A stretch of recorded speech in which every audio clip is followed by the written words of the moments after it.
په بنگلاديش کې د نگران حکومت 18 میاشتې وشوې نو هغه په خپل خزانه کې څومره ډالر جمع کړل.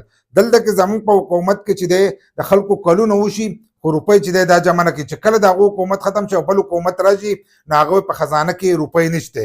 تاسو به کتلی که نه هر یو حکومت چې راځي که د مسلم لیګ راځي که د پیپلو راځي دغه شانتې که د عمران خان هغه پکې راغله نو هر یو وایي چې په خزانه کې روپۍ نشته. ولې دلته کې غله ناست دي دا پته نه لګي د دې خزانې نه دا روپۍ چې دی دا څوک وکاږي. خو دلته کې د دې بنگلاديش د دې دغه چې دی نگران حکومت د دې 18 میاشتو شوي دي څومره روپۍ جمع کړي دي د دې 18 میاشتو کې چې دی 9 ارب ډالر چې دي دا جمع کړي دي. وایي کله چې دا ډاکټر محمد یونس ته کله دا ملک چې دی دا پاتې شو لکه کله چې په هغې کې انقلاب راغی او حکومت ختم شو او دی دغه شو وزیر اعظم شو نو دا چې دی 20.39 بلین ډالر چې دی په خزانه کې موجود وو. د هغو خو لا بیا هم دومره په خزانه کې موجود دا نه دی ویلي چې خالي ده.